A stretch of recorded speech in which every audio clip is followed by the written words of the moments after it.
बच्चों, मेरा नाम है मोहित और आपका स्वागत हमारे YouTube चैनल इंस्टीट्यूट चैंपियन में। तो जैसा कि आप जानते हो, आपका जो पेपर होने वाला आधुनिक काव्य का, उससे संबंधित अपन जितने भी महत्वपूर्ण प्रश्न है सारे के सारे करने वाले हैं आपके सामने। तो उसका जो unit 4, unit first, unit second और यूनिट थर्ड ऑलरेडी मैंने पढ़ा दिया। अब अपन पढ़ेंगे यूनिट नंबर 4 की तरफ, जिसमें अपन पढ़ते हैं लोक नाट्य के प्रकार और लोकक्रिया क्या होती है और लोक नाट्य क्या होते हैं, उसके बारे में हम विस्तार से पढ़ने वाले हैं। Unit first, second, third already पढ़ा दी है। उनका लिंक आपको प्लेलिस्ट का लिंक डिस्क्रिप्शन में दे दूंगा, वहां से जाकर जरूर से पढ़ लेना। उनको समझ में आ गया आपको अच्छे से उनको क्लियर कर लेना। वन शॉट क्लास वहीं पर आपके देखने को मिल जाएगी। ये फ्री वाली पीडीएफ है, ये जो मैं पढ़ा रहा हूँ इसकी पीडीएफ आपको टेलीग्राम चैनल पे फ्री में मिलेगी। सभी बच्चे टेलीग्राम चैनल को जोर से ज्वाइन कर लेना आप अच्छे से, है ना। फ्री में सब कुछ वहां पर कंटेंट फ्री में दिखाई पड़ता है। और पिछली बार का बहुत शानदार रिजल्ट रहा था 4 सेमेस्टर का अपना, और इस बार भी अपन बहुत शानदार रिजल्ट देने वाले हैं। साथ साथ अगर कोई प्रोडक्ट खरीदना चाहते हो फ्लिपकार्ट मंत्रा से डिस्काउंट में आपके सामने यहाँ पर जो व्यू प्रोडक्ट लिखा हुआ है यहाँ से आपके सामने देखने को मिल जाएगा, आपके सामने सबसे सस्ती दरों में। तो जाके खरीद लेना अगर कुछ खरीदना चाहो तो। चलो अब शुरू करते हैं आपके सामने। क्या भारतीय लोक नाट्य के प्रमुख प्रकारों पर चर्चा कीजिए। मतलब भारतीय जो लोक नाटक होते हैं उसके प्रमुख प्रकारों के बारे में हमें विस्तार से बताना। आपको अपन विस्तार से पढ़ने वाले हैं भारतीय लोक नाटकों के बारे में। क्या होते हैं भारत में, भारतीय लोक नाटकों की क्या विशेषता और उनके क्या प्रकार है, उसके बारे में अपन देखेंगे। लोक नाटकों से संबंधित चीजें तो अपन ने पहले ही देख ली थी आपके साथ। क्या होता है भारतीय लोक नाटकों में, उसके बारे में अपन देखेंगे। भारतीय लोक नाटकों की एक समृद्ध व विविध परंपरा दिखाई पड़ती है, जिसमें कुछ प्रकार विविध निम्नलिखित है। मतलब भारतीय लोक नाटकों की बात करें, उनकी जो परंपरा है उसमें बहुत सारी विविधताएं दिखाई पड़ती हैं। इसके कुछ प्रमुख प्रकार इस प्रकार से, मतलब कितने कितने प्रकार के भारतीय जो लोक नाटक है वो दिखाई पड़ते हैं। उनकी जो समृद्धता है, उनकी जो विविधता है, उनकी जो परंपरा है, उसके बारे में अपन विस्तार से पढ़ेंगे। काफी ज्यादा महत्वपूर्ण आपके सामने सारी की सारी चीजें होने वाली है। मतलब भारतीय लोक नाटकों की जो समृद्धशाली जो परंपरा है उसके बारे में अपन विस्तार से जानने वाले हैं। पहला प्रश्न आपके सामने, रामलीला। रामलीला क्या है आपके सामने, हमारा सबसे पॉपुलर, शायद ऐसा कोई बच्चा होगा जो वीडियो देख रहा है, आप वीडियो देख रहे हो, बताना अपनी रामलीला देखी या नहीं देखी है, बताना मुझे, है ना। तो रामलीला है वो भारतीय लोक नाटक होता है, भारतीय जो नाटकों की श्रेणी है उसमें सबसे ऊपर स्थान। अगर अपन रामायण की बात नहीं करें और अन्य नाटकों की बात करें तो ये एक प्रकार से जो रामायण है उसके साथ क्या होगा, अन्याय होगा। भगवान श्री राम के जीवन पे आधारित ये पूरे उत्तर भारत में दशहरे के आसपास मंचित होती है। आपके आसपास भी आपने जीवन में कभी ना कभी रामायण जरूर देखी होगी, रामलीला जरूर देखी होगी। रामायण या फिर रामलीला जरूर देखी होगी आपने कहीं ना कहीं, है ना। आपके आसपास हमारे अपन तो राजस्थान से आते हैं, राजस्थान में तो हर एक जिले में आपके सामने रामलीला का मंचन किया जाता है। और खास करके कब होती है, जो दशहरे से पहले आपके सामने 10 से 15 दिन शुरू होती है और दशहरे तक वो लगभग चलती रहती है आपके सामने। इसमें संवाद, गीत व झांकियों का प्रयोग किया जाता है, जहां पर एकदम वास्तविक माहौल बनाया जाता है। एकदम वास्तविक वातावरण के माध्यम से लोगों को भगवान श्री राम के जीवन के आधारित जो रामायण है उसके वास्तविक मंचन के रूप में उसको बताया जाता है, जहाँ पे अलग अलग प्रकार के संवाद किए जाते हैं, गीत संगीत गाए जाते हैं और झांकियों का उसमें मुख्यतः प्रयोग होता है।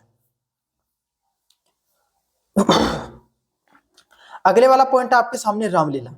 भगवान श्री कृष्ण की बाल लीलाएं विशेषकर उनकी गोपियों के साथ रास रचाने की कहानी पर आधारित है। मतलब रासलीला क्या है, भगवान श्री राम के जीवन के ऊपर अपन देखते हैं रामलीला। तो भगवान श्री कृष्ण है, उनके जीवन में खास करके जब वो छोटे थे, माता यशोदा के पास थे, तो किस प्रकार के आपके सामने नटखट कार्य किया करते थे। कितने नटखट थे आपको पता है, माखन चोर के नाम से उनको जाना जाता है। उनका जीवन अयोध्या में, जो अयोध्या का नाम है, ब्रज में किस प्रकार से बीता, आपके सामने ब्रज भूमि पे उनका किस प्रकार से जो जीवन बीता है उसके बारे में अपन विस्तार से देखते हैं। गोपियों के साथ उन्होंने रास रचना, जो उनके वहां पर उनकी जो संग और संगिनियां थी उनके साथ उन्होंने किस प्रकार से जो उनका जीवन बीता, कैसे उन्होंने अपने जो गोपियों के साथ किस प्रकार का जीवन रहा, इन सब कहानियों पर ये सारी चीजें वो दिखाई पड़ती हैं। ये ब्रज क्षेत्र से अत्यंत लोकप्रिय दिखाई पड़ता है।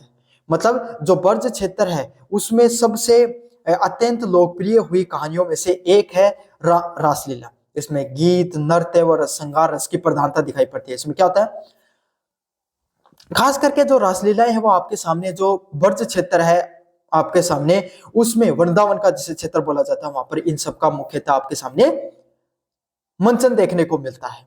इसमें गीत गाए जाते हैं, भगवान श्री कृष्ण से संबंधित गायन किया जाता है, महिलाओं के द्वारा पुरुषों के द्वारा नृत्य किया जाता है, और श्रृंगार रस मतलब प्रेम रस को यहाँ पर प्रमुखता से प्रधानता दी गई है। नौटंकी, नौटंकी क्या होती है? ये उत्तर भारत में एक लोकप्रिय लोक नाटक होता है। मतलब आपने काफी बार सुना कि भाई क्या नौटंकी कर रहा है तुम्हें, सुना है ना, क्या क्या नौटंकी चल रही है यहाँ पर, सुना है आपने? तो नौटंकी क्या है आपके सामने, आज आपको पता चलेगी। नौटंकी एक भारतीय एक लोक नाटक के रूप में इसको जाना जाता है, जिसमें नृत्य, संगीत, संवाद व हास्य का मिश्रण होता है। नौटंकी का देखो, कोई भी नाटक उसमें नृत्य चलेगा, संगीत, संवाद ये तो होगा। नृत्य आप समझते हो, संगीत भी समझते हो, संवाद मतलब दो पात्र होते हैं, उनके बीच में जो बातचीत होती है उसको संवाद कहा जाता है। समझ में आ गया? लेकिन रामलीला, रासलीला और नौटंकी में क्या अंतर है? देखो, रामलीला में किसका, भगवान श्री राम के जीवन के पर जो उनका मर्यादित जीवन रहा, आदर्श जीवन रहा, जो इन्होंने हमें संस्कार सिखाए कि किस प्रकार से जीवन जीना चाहिए, उसके बारे में मंचन होता है। रासलीला में प्रेम की अधिकता, जो श्रृंगार रस है प्रेम का, उसमें दिक्कत जो आपके सामने अधिकतर चीजें देखने को मिलती है, आधिपत्य देखने को मिलता है, प्रेम मतलब ज्यादा देखने को मिलता है। नौटंकी क्या होती है? ये भी नाटक होता है, लेकिन इसमें कौन सा रस होता है? हास्य रस ज्यादा दिखाई पड़ता है। कौन सा रस? हास्य रस ज्यादा दिखाई पड़ता है।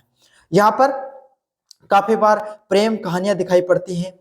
कौन सी प्रेम कहानियां, ऐतिहासिक घटनाएं व सामाजिक व्यंग्य प्रस्तुत किए जाते हैं। लेकिन इसके अंदर एक प्रमुख जो आपके सामने चीज होती है वो होता है हास्य। हास्य आपके सामने जो रस है उसका आपके सामने देखने को मिलता है। जब आप नौटंकियों को देखते हो, नौटंकी को देखते हो, तो आपको हंसी मजाक से संबंधित चीजें, एकदम हल्का फुल्का माहौल आपको आसपास दिखाई पड़ता है, लोग हंसी मजाक करते हुए दिखाई पड़ते हैं।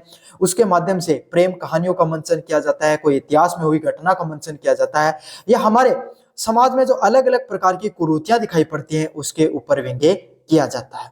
तो इस प्रकार का जो लोक नाटक होता है उसको नौटंकी बोला जाता है। समझ में आ गया आपके सामने?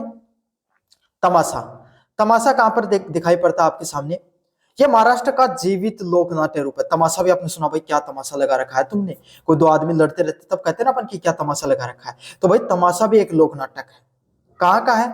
यह महाराष्ट्र का एक जीवित लोक नाट्य रूप है। मतलब महाराष्ट्र में आपके सामने एक जो लोक नृत्य करते हैं, जैसे रामलीला की जाती है, वैसे ही तमाशा भी किया जाता है। इसमें गायन शैली, नृत्य, हास्य व आपके सामने जो तत्कालीन संवाद प्रमुख होते हैं। क्या क्या दिखाई पड़ता है इसमें? गायन, लोग बोलकर गीतों के माध्यम से, नृत्य के माध्यम से, जिसमें जो नृत्य होता है वो मुख्यतः कौन सा होता है तमाशे में? जो महाराष्ट्र का लोक नृत्य होता है, जैसे हमारा घूमर है ना, ऐसे ही आपके सामने महाराष्ट्र का लोक नृत्य कौन सा? लावणी है ना, वो किया जाता है। आप लावणी बा कुन्नी, लावणी मतलब वो नहीं है जो अपन फसल काटते वक्त करते हैं, वो लावणी नहीं है। ये लावणी आपके सामने क्या हो जाता है? नृत्य करने की एक शैली है। यहाँ पर हास्य व तत्कालीन संवाद प्रमुख होते हैं, और यहाँ पर क्या होता है? हास्य स्पर्ध व तत्कालीन संवाद किए जाते हैं। मतलब जब आप इन सब नाटकों को देखते हो तो आपको हंसी मजाक का वहां पे माहौल दिखाई देता है, और जो कलाकार है वो आपस में क्या करते हैं? बातचीत करते हैं, संवाद करते हैं। इसमें सामाजिक और राजनीतिक व्यंग्य होते हैं। और इसमें किस प्रकार के व्यंग्य दिखाई पड़ते हैं आपके सामने? तमाशा में सामाजिक व्यंग्य, समाज में किस किस प्रकार की कुरीतियां हैं, राजनीति में किस किस प्रकार की कमियां दिखाई पड़ती हैं, उन सब चीजों से संबंधित व्यंग्य इसमें दिखाई पड़ते हैं। तो सामाजिक और राजनीतिक क्या दिखाई पड़ता है? सामाजिक और जो राजनीतिक व्यंग्य है उसके बारे में जो हमारे जो व्यंग्य किए जाते हैं अलग अलग प्रकार के, वो दिखाई पड़ते हैं। कैसे जो समाज के ऊपर व्यंग्य किए जा रहे हैं, राजनीतिक व्यंग्य भी किए जाते हैं। समझ में आ गया? हंसी मजाक करना मतलब व्यंग्य का अर्थ होता है हंसी मजाक करना। आप किसी का मजाक नहीं उड़ाते हो, आप अपना दोस्त होता है, दोस्त को थोड़ा सा हंसी मजाक कर देते हो, उसी को व्यंग्य के नाम से जाना जाता है। ख्याल, राजस्थान का एक लोक नाट्य है, ऐतिहासिक पौराणिक प्रेम कथाओं पर आधारित है। इसमें गायक व नर्तक दोनों की भूमिका होती है। तो अपने अलग अलग जो प्रदेश हैं उनके अपने लोक नाटकों के बारे में देखें तो भाई राजस्थान का कैसे नहीं देखेंगे। तो हमारा प्रमुख लोक नाटक कौन सा है? ख्याल। ये हमारा लोक नाटक है जिसमें हमारी पुरानी कहानियां, हमारे राजा महाराजाओं के द्वारा हमारे समाज में किस प्रकार की कहानियां देखने को मिली, हमारी पुरानी कहानियां, हमारे लोक देवताओं के जीवन से संबंधित कहानियां, उनके प्रेम संबंध कहानियां आपके सामने इसमें देखने को मिलती है। इसमें गायक और नर्तक दोनों होते हैं। जो राजस्थान की जो परंपरा है, राजस्थान के लोक नाटकों में गायक की भूमिका रहती है। मतलब हमारे जितने पद है ना उनको लोक गायन में गाया जाता है। आपने सुना होगा, पहले वो आपके सामने क्या करेंगे? वाद्य यंत्र बजाएंगे, जैसे वो डफली, मतलब ये समझ लो कि तबला बजाया, गाया, साथ के साथ वोयलिन सब चलता रहे, पहले वो पद को गाते हैं पूरे को, और फिर हमें बताते हैं कि इस पद में उन्होंने क्या गाया है। समझ में आ गया। साथ के साथ नृत्य भी चलता रहता है। तो हमारे राजस्थान के जो लोक नाटक होते हैं उसमें गायन और नाटक है, दोनों की भूमिका आपके सामने स्पष्ट दिखाई पड़ती है। समझ में आ गया। संवाद और नकल, ये कलाकार किसी विशिष्ट व्यक्ति, पशु व स्थिति का रूप धारण करता है। मतलब संवाद क्या होते हैं, कोई भी एक विशेष व्यक्ति है ना, पशु या स्थिति का रूप धारण करके उसकी नकल उतारते हैं, है ना। कोई भी मतलब कोई भी व्यक्ति है, या आपके सामने महिलाओं में आपने काफी बार देखा हो कि महिलाएं जो विवाह के बाद के जो कार्यक्रम होते हैं उनके अंदर ये चीज दिखाया जाता है कि वो आपस में एक दूसरे की मजाक उड़ाते हैं, या फिर कोई भी व्यक्ति है उसकी मजाक उड़ाया जाता है, पशु का अवतार ले लिया जाता है ना। उसकी स्थिति का क्या किया जाता है, रूप, उस चीजों का रूप धारण करके क्या करते हैं, नकल उतारते हैं। जिसमें क्या होता है आपके सामने, जिसमें मुख्यतः हास्य व व्यंग्य का उपयोग किया जाता है। जिसमें क्या किया जाता है, हास्य और जो व्यंग्य है उसमें उन सब चीजों का उपयोग किया जाता है। अगला है विदेशिया बिहार। इसका विदेशिया बिहार का लोक नाट्य के बारे में बताएं आपके सामने। भोजपुरी क्षेत्र का एक लोक नाट्य प्रदेश गई पति और घर पर अकेली पत्नी के विरह की सामाजिक समस्याओं को दिखाती है। मतलब इसमें क्या दिखाई पड़ता है, ये विदेशिया बिहार का एक लोक नाटक है विदेशिया, जिसका नाम, इसमें क्या होता है भाई, कोई उसका जो पुरुष है वो प्रदेश में या पर बाहर कमाने के लिए गया है और पत्नी क्या है वो घर पे अकेले है। तो उसके जीवन में किस किस प्रकार की जो समस्याएं हैं वो सामना करती है, मतलब वो किस किस प्रकार की जो समस्याएं हैं उसके जीवन में आती हैं, वो किस किस प्रकार की सामाजिक समस्याओं का सामना करती है, ये इन सब चीजों से संबंधित आपके सामने क्या है, लोक नाटक दिखाई पड़ता है। ये अलग अलग प्रकार के जो लोक नाटक है ये हमारी क्षेत्रीय विविधता के बारे में बताते हैं, जो हमारे क्षेत्रीय जो विविधता उसके बारे में बताते हैं, और जो सामाजिक सामाजिक पहलू हैं, जो हमारे समाज में जो अलग अलग प्रकार के जो पहलू जो चीजें दिखाई पड़ती हैं उसके बारे में विस्तार से बताया जाता है। तो ये है आपके सामने भारतीय लोक नाटक, और उनके बारे में, उनके जो कितने प्रकार होते हैं उनके बारे में अपन ने विस्तार से पढ़ा कि भारतीय लोक नाटक क्या होते हैं, उनके प्रमुख प्रकार कौन से होते हैं, उसके बारे में अपन ने विस्तार से जाना है इन सब चीजों के बारे में। समझ में आ गया आपको अच्छे से इन सब चीजों के लिए। अगला है लोकतियां और मुहावरों के अर्थ विशेषताओं को उदाहरण सहित स्पष्ट कीजिए। मतलब जो अलग अलग प्रकार की लोकतियां हैं, मुहावरे हैं, उनके अर्थ व उनकी विशेषताओं को आपको क्या करना है, उदाहरण के साथ स्पष्ट करना है। ये भी काफी ज्यादा महत्वपूर्ण प्रश्न है, जहां पर अपन भाई हमारे समाज में लोकतियां देखने को मिलती है ना, भाई 9 2 11 होना, समाज में और भी होती हैं आपके सामने कि भाई नाच न जाने तो आंगन टेढ़ा, और भी बहुत सी आपके सामने लोकतियां हैं, है ना। तो इनका और जो मुहावरे होते हैं उनका क्या अर्थ होता है, उनकी क्या विशेषता है, उनको अपन उदाहरण के साथ समझने वाले हैं। सबसे पहले लोकतियों के ऊपर देखें। लोकतियां होती हैं या क्या होती हैं आपके सामने, संक्षिप्त में होते हैं, छोटी सी होती है, वो एकदम छोटा एक लाइन की होगी लोकतियां आपके सामने लास्ट, है ना। अनुभव सिद्ध, और उनको किस प्रकार से बनाया जाता है कि जीवन में जो व्यक्ति है, जो जिसने उनको रचना की, इनके रचनाकार तो अज्ञात रहते हैं, लेकिन जो जीवन में जिस प्रकार की चीजों को अनुभव किया जाता है उन्हीं अनुभव किए गए शब्दों को बस एक लाइन में पिरोकर बता दिया जाता है। साथ के साथ सार गर्भित होती है। सार गर्भित वाक्य मतलब जिनका कोई ना कोई अर्थ निकलता है, जिनका कोई ना कोई सार निकलता है। मतलब एक लाइन में ऐसी बात कह देंगे कि जीवन का पूरा सारांश निकल जाता है, उस घटनाक्रम जो घटना वहां पर घटित हो रही है उसका पूरा एकदम सटीक बैठेगी, एकदम उसके बारे में विस्तार से पता चल जाता है। जो किसी सत्य सिद्धांत या लोक अनुभव को व्यक्त करती है, जिसमें क्या पता चलता है आपके सामने कोई सत्य, जीवन में घटित हुई सत्य घटना के ऊपर कोई सिद्धांत या लोक अनुभव को व्यक्त किया जाता है। जहां पर आपके सामने कोई घटना घटित हो रही है उसके बारे में विस्तार से पता चलता है, या लोक अनुभव, जीवन में किस प्रकार की चीजें अनुभव की जाती हैं उसके बारे में आपके सामने पता चलता है। ये किसी कहानी या घटना का निचोड़ होता है, और इसमें आपके सामने क्या दिखाई पड़ता है, कोई कहानी है या फिर कोई घटना है उससे संबंधित उसका एकदम निचोड़ दिखाई पड़ता है, एकदम वास्तविकता आपके सामने उसकी दिखाई पड़ती है, एकदम उसके निचोड़ आपके सामने पूरी की पूरी घटना है उस पर एकदम सटीक दिखाई पड़ती है। समझ में आ गई। मतलब यह समझ लो कि एक लाइन में बता देंगे, अगर कोई व्यक्ति है बहुत दिनों से नहीं दिखाई पड़ रहा, तो आपके भाई ईद का चांद हो गया तू क्यों दिखाई देगा, कहा जाता नहीं इसमें। ईद का चांद होना मतलब ईद का चांद साल में आपके सामने शायद 2 बार ईद आती है तो 2 बार दिखाई पड़ता है पूरी साल में, है ना। तो इसी तरीके उस पर व्यंग्य किया भाई तुम क्यों दिखाई दोगे, तुम तो दिखाई नहीं देते ईद के चांद की तरह 1 2 बार दिखाई पड़ते हो। तो एकदम घटना पर सटीकता से उन चीजों को बैठाया जाता है।